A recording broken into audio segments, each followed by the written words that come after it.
Ah là là. Encore une belle démonstration que les dirigeants du football africain, ils comprennent rien à ce sport. Ils comprennent rien au football, les gars.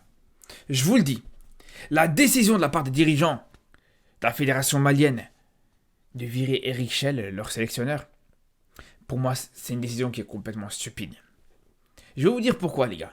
Mais déjà, pour commencer, même avant de parler de son licenciement, il faut déjà parler du manque de respect qu'il a eu publiquement devant tout le monde et que c'est passé totalement inaperçu, les gars. Parce qu'il faut savoir qu'en pleine conférence de presse, il y a un journaliste, un soi-disant journaliste qui a demandé justement au coach du Mali.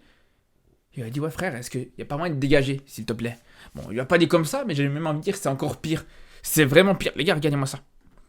Je vais pas parler. Regardez ça, les gars. Coach, moi je vous demande humblement de démissionner sur le Et derrière, et juste derrière, il y a ces clowns qui applaudissent, les gars. Mais franchement, mais c'est honteux. C'est honteux.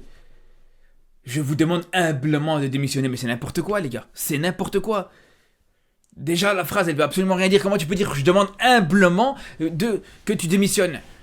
C'est comme si demain, tu dis à ta femme: je te demande humblement que tu prennes tes affaires et que tu retournes chez ta daronne. C'est exactement la même chose. C'est un manque de respect total. T'es personne, t'es journaliste, mais t'es personne pour lui dire: ouais, je te demande de démissionner. Faut arrêter de cracher dans la soupe. C'est ça le problème en fait sur ce continent. C'est qu'on a trop facile. On a trop facilement tendance à cracher dans la soupe. Et ça, on le voit un peu dans tous les pays sur ce continent africain.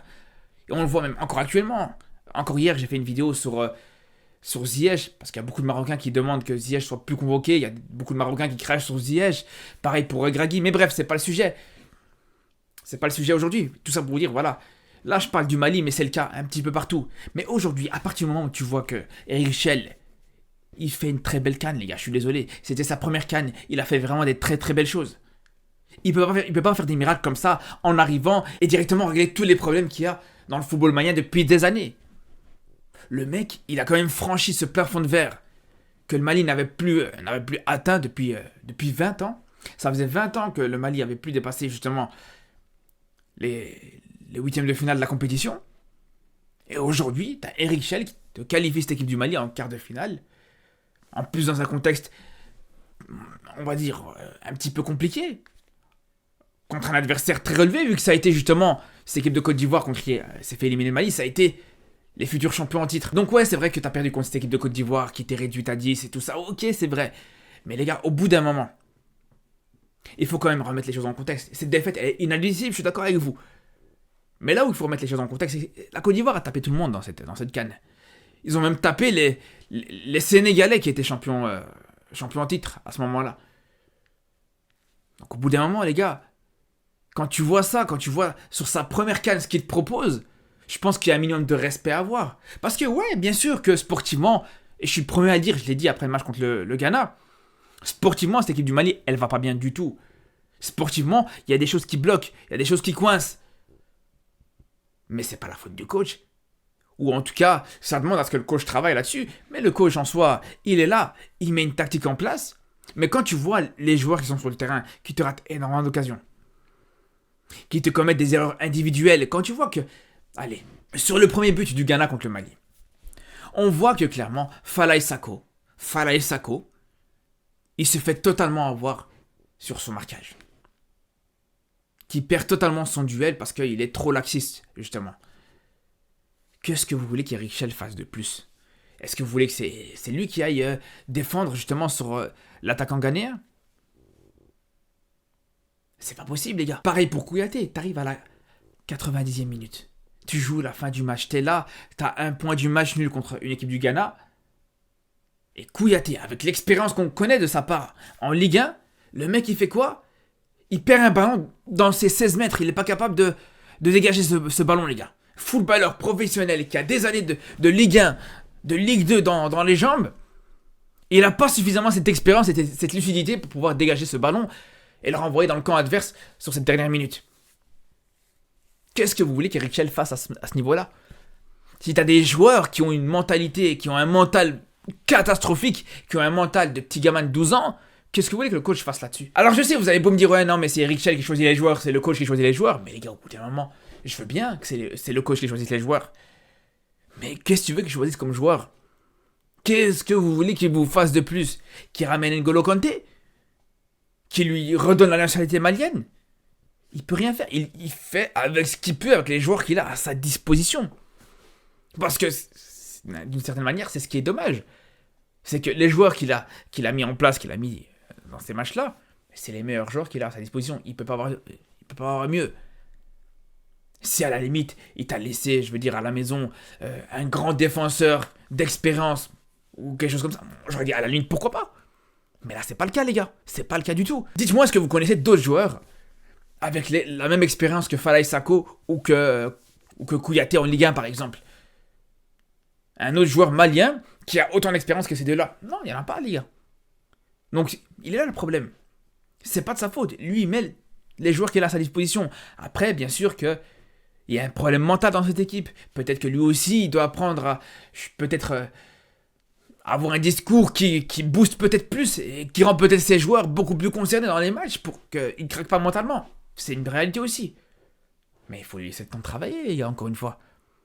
Il vient de faire sa première CAN. Cette CAN, c'est une totale réussite. Au niveau du Mali, les gars, cette CAN, encore une fois, je vous le dis, c'est une totale réussite.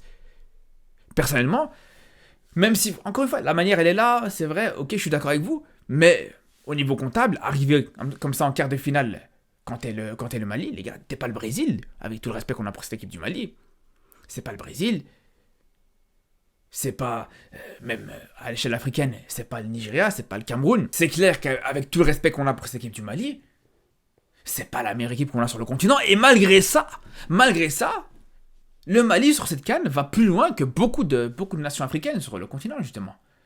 Beaucoup de grandes nations africaines, comme le Sénégal, comme le Cameroun pour le coup, comme le Maroc, comme l'Algérie, comme la Tunisie, comme l'Égypte. T'arrives en quart de finale, c'est déjà quelque chose de pas évident qui est pas donné à tout le monde. Donc, ça, c'est déjà assez intéressant pour être souligné. Et puis juste derrière, voilà. Il entame ses qualifications pour la Coupe du Monde, qui est clairement dans le groupe le plus relevé. Dans un groupe avec le Ghana, avec les Comores, on sait très bien que cette équipe du Comore, malgré tout, c'est une équipe qui est pas facile à jouer. Le Madagascar aussi, qui fait très souvent mal au gros. Bref.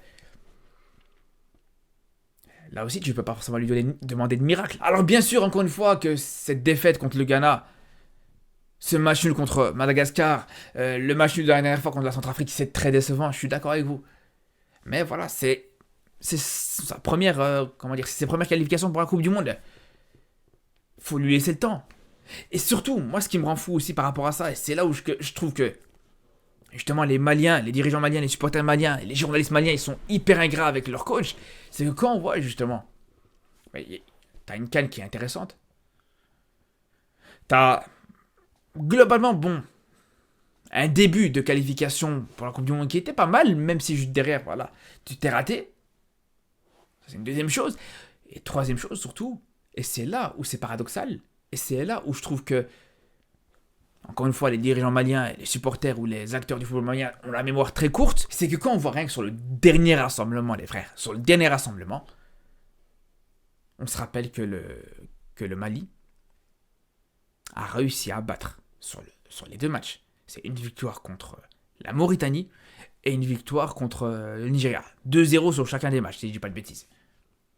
Je me rappelle, pour ceux qui suivent un petit peu mes vidéos, j'avais fait le bilan comme à chaque trêve internationale, j'avais fait le bilan des meilleures et des pires nations africaines. Et sur le mois de mars, j'avais mis le Mali comme meilleure nation africaine. Par rapport à ces résultats, quand même, tu bats le finaliste de la dernière CAN juste après, justement, cette CAN. Tu bats cette équipe de Mauritanie, qui est une équipe qui est pas facile à jouer du tout. En tant que Marocain, je suis très bien placé pour le dire, étant donné que sur cette même trêve internationale, le Maroc, avec des Brahim Diaz, champion d'Europe avec le Real, des Hakimi, bref, tous ces joueurs-là, sur le terrain, n'ont pas réussi non seulement à gagner contre la Mauritanie, mais ne serait-ce qu'à marquer contre la Mauritanie. Pareil pour l'Algérie de Riyad Mahrez, de Youssef Attal, de tous ces joueurs-là, qui n'ont pas réussi à battre cette équipe de Mauritanie et qui a même perdu contre la Mauritanie quelques mois plus tôt pendant la CAN. Donc voilà. Certes, encore une fois, je vous le dis, j'ai été le premier à dire que le Mali m'a déçu énormément, et c'est pour ça d'ailleurs que je l'ai mis dans, pour moi, les pires équipes de ce rassemblement-là. C'est clairement l'une des pires équipes de ce rassemblement, c'est la réalité. Mais il faut pas non plus jeter à la poubelle tout ce qu'il y a eu depuis plusieurs mois avec Eric Schell. Mais malheureusement, encore une fois, voilà, les dirigeants du football malien, ils l'ont pas compris. Et ce qui est triste et ce qui est dommage, j'ai envie de vous dire, c'est que si Eric Schell, il n'avait pas été malien, s'il avait été, je sais pas, s'il avait été français, s'il avait été espagnol, s'il avait... Bien sûr qu'on lui aurait encore laissé sa chance. Bien sûr qu'on lui aurait encore permis de continuer avec cette équipe du Mali, on est sûr et certain même. On sait très bien qu'à chaque fois, quand tu es un coach local, tu dois prouver 2 fois plus qu'un étranger. Un étranger, même s'il fait des mauvais résultats, c'est pas grave, on va dire, ouais, non, mais il faut un projet sur le long terme, et voilà. Mais non, mais quand tu es africain, tu dois réussir à répondre présent directement. Et c'est ça qui est, malheureusement, c'est ça qui est dommage. Et après, voilà. Je vous dis la vérité, hein, j'espère me tromper. Mais je pense que le Mali va regretter ses décisions, vraiment. À partir du moment où il y a un travail intéressant qui a été commencé, et que tu décides de tout balayer comme ça, pour moi, tu vas sûrement regretter. Je peux me tromper, et j'espère bien sûr me tromper pour cette équipe du Mali, je le souhaite vraiment, mais on verra, l'avenir nous le dira, et on aura l'occasion bien sûr d'en reparler sur ça avec beaucoup d'attention. En tout cas, on se dit à très vite pour reparler de football africain, pour reparler du football européen avec l'Euro qui commence aujourd'hui, et surtout d'ici là, prenez soin de vous.